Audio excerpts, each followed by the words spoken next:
Hemos presenciado el colapso de una narrativa, el desinflarse de una burbuja de expectativas, tejida con la seda más fina del béisbol japonés. Desde aquel glorioso 2022, cuando Munetaka Murakami pulverizó el récord doméstico de jonrones de la NPB con 56 batazos, superando la icónica marca de Taffy Rhodes y acercándose a la sombra de O Sadaharu, el mundo del béisbol lo había ungido como el próximo Mesías. Era el fenómeno generacional que a sus tempranos 25 años representaba la nueva ola de poder bruto nipón. Y la expectativa no era una brisa, era un huracán financiero, que según todos los expertos iba a destrozar los topes salariales de las grandes ligas. El plan estaba trazado. Los Yakult Swallows, su club, lo pondrían en el sistema de posting este invierno, y el joven infielder desataría una guerra de ofertas. Las proyecciones eran obscenas y emocionantes. Ben Clements de Fangraphs hablaba de un contrato de 7 años y $154 millones. MLB Trade Rumors, en su euforia más desatada, vaticinaba 8 años y $180 millones. Incluso la estimación más conservadora, como la de Kylie McDaniel de ESPN, lo ubicaba firmemente en el club de los 9 dígitos. Estábamos listos para el espectáculo, para ver cómo Murakami, entre su contrato y la tarifa de posting para los Swallows, le costaría a una organización de MLB la suma de cientos de millones. Pero déjenme decirles algo con la amargura de quien se ha bebido un vaso de agua fría. Nos equivocamos todos. El domingo pasado, el silencio de las negociaciones se rompió con un eco hueco. Munetaka Murakami firmó un contrato de 2 años y $34 millones con los Chicago White Sox. ¿34 millones? La cifra es un insulto comparada con el hype. Para ponerlo en perspectiva, es un contrato significativamente menor al que recibió Jock Pederson el invierno pasado. Para los White Sox es un movimiento de bajo riesgo y alta recompensa. Tienen al Babe Ruth japonés por un precio de ganga, manteniendo una nómina sorprendentemente baja. El peor escenario es una decepción manejable. El mejor, tienen una pieza crucial de poder a precio de saldo. Pero aquí, el drama no reside en la alegría de los aficionados de Chicago, sino en el abismo entre el potencial percibido y el valor de mercado real. ¿Qué demonios pasó? ¿Cómo se devalúa así un talento de este calibre? La respuesta no está en la falta de poder de Murakami, que es élite y transformador, sino en la fragilidad de su contacto. Este es el punto de inflexión que los equipos de grandes ligas, a diferencia de los analistas en la prensa, no pudieron ignorar. Mientras jugaba para los Swallows, el porcentaje de contacto de Murakami en la zona de strike rondaba consistentemente el 70%. Detengámonos aquí y respiremos.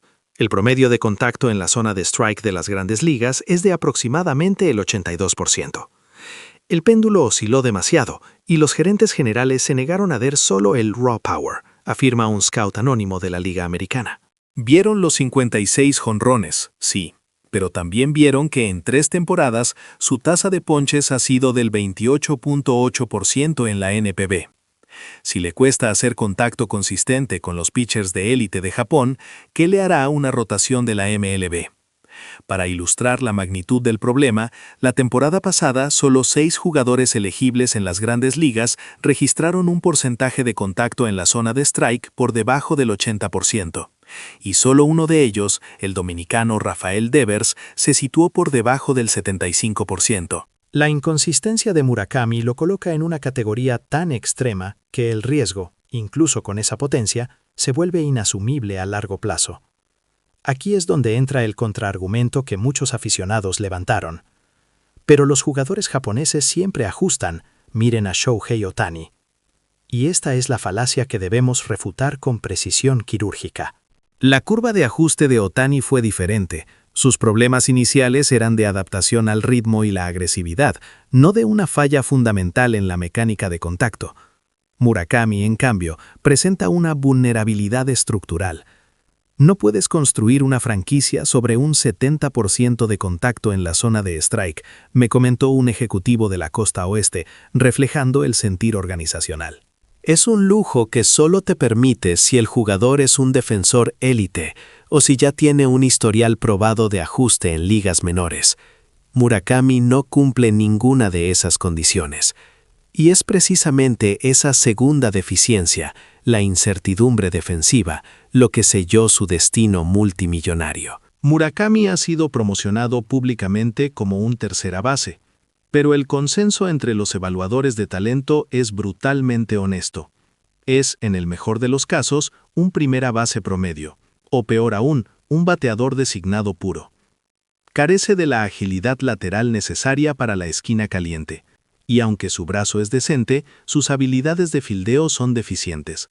Si Murakami hubiera ofrecido una base defensiva sólida en tercera, las organizaciones habrían estado mucho más dispuestas a asumir el riesgo ofensivo de sus ponches. Claramente, ese no fue el caso. La perspectiva de pagar $180 millones por un DH con una tasa de ponches del 30% en las grandes ligas simplemente no se materializó. Lo más fascinante de esta saga fue el silencio. La travesía de agente libre de Murakami fue inquietantemente callada. Sin rumores, sin conexiones, sin el bombardeo mediático habitual. Muchos atribuían esta calma a la compañía de gestión de Murakami, Excel Sports Management, liderada por Casey Close, conocido por su hermetismo. Murakami era su primer cliente japonés importante, y se especulaba que el silencio era una estrategia deliberada para controlar el mercado y maximizar la puja. Esa era la narrativa. El plot twist, la dolorosa realidad que ahora emerge, es que el silencio no fue una estrategia, fue el sonido del desinterés. Simplemente no había un mercado agresivo para él. Las ofertas a largo plazo nunca llegaron, ya que ningún equipo estaba dispuesto a comprometerse financieramente con un bateador que llevaba consigo tantos interrogantes fundamentales. Contrasta esta situación con la de su compatriota, el héroe de la Serie Mundial, Yoshinobu Yamamoto, quien, a una edad similar, recibió 12 años y $325 millones de los Dodgers. La diferencia es abismal, y es la lección de Murakami. La potencia bruta ya no es suficiente. El mercado exige una base de contacto refinada, y si no la tienes, una posición defensiva que mitigue el riesgo.